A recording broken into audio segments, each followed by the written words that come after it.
Goeiedag, baie welkom by hierdie oordeenking. Ons reis saam om 'n lewe te kweek van dankbaarheid. Ons kyk terug oor ons lewe, oor die jaar, en ons doen dit saam met Jakob in sy storie in die skrif. Ons lees saam uit Genesis 28. Daarop kom hy by 'n plek, want die son was al onder, en hy neem een van die klippe en slaap op daardie plek. Daarop word Jakob uit sy slaap wakker en sê, waarlik, die Here is op hierdie plek, en ek het dit nie geweet nie. Genesis sê, daarop kom hy by 'n plek. Gee nie die naam van die plek nie, dis nie 'n bekende stad nie, dis net 'n plek.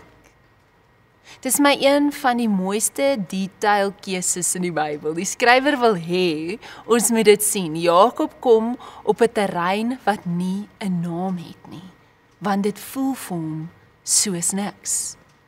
Die son het gesak, nie net fisies nie, maar in sy lewe.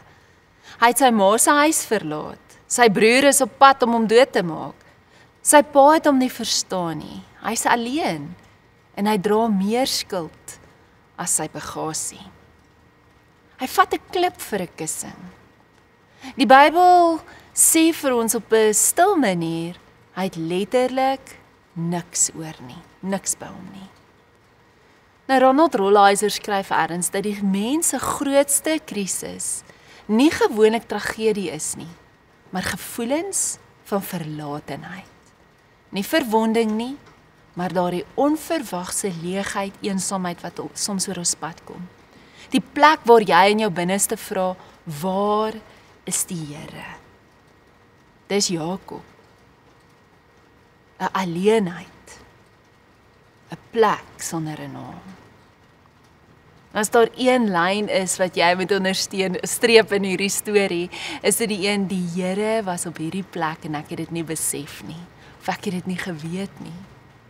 God kies die plek sonder 'n naam as sy plek van openbaring. Hy kies die donker, hy kies die eensaamheid, hy kies hierdie uitgeputte mens. Niemand kom ooit by Bethel aan nie. Bethel word vir jou gemaak net daar waar jy lê, net daar waar Jakob gelê het, met sy kop op 'n klip, kom God na hom toe. Dis John Ortberg wat die storie vertel van 'n vriend wat deur 'n baie moeilike tyd gegaan het. Sy huwelik was nie op 'n lekker plek nie. Hy was onseker oor sy toekoms by sy werk en hy het homself afgesny gevoel van God af. En Ortberg sê hy het 'n koffie gaan drink met hierdie vriend en op 'n stadium het hy net saggies gesê, ek weet nie waar God is nie, maar ek weet, ek kan nie sonder hom nie.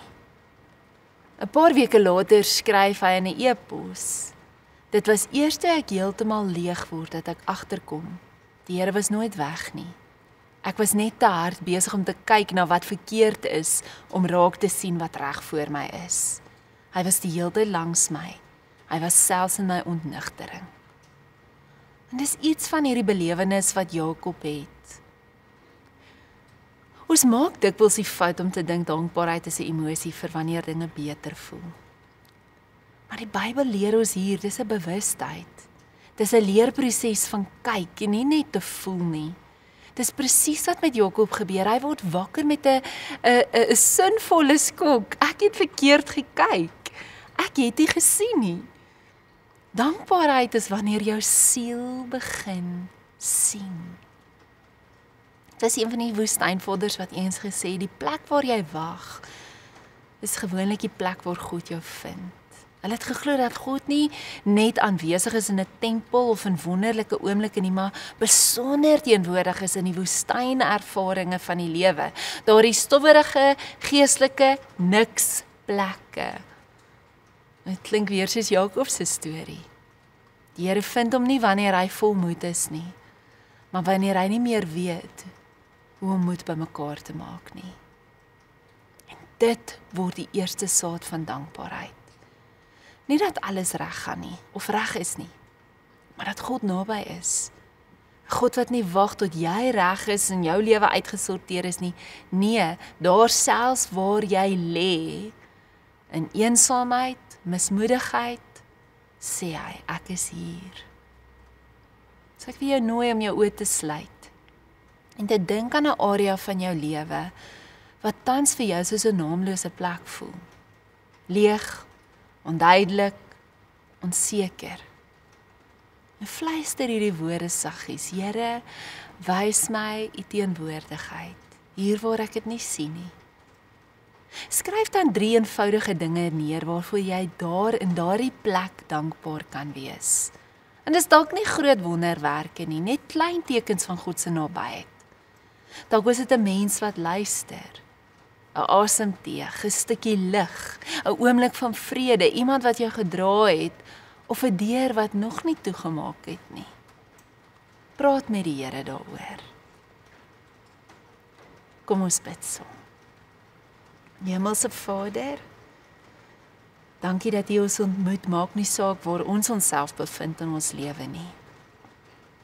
Dankie dat U na ons toe kom, selfs op die plekke wat naamloos, onseker of donker vir ons lyk. En soos ons koppe rus, dalk op 'n klip, mag ons weet dat selfs in hierdie oomblik U met ons is. U my bewaar. U my nie verlaat nie. En ons vra, help ons om te sien.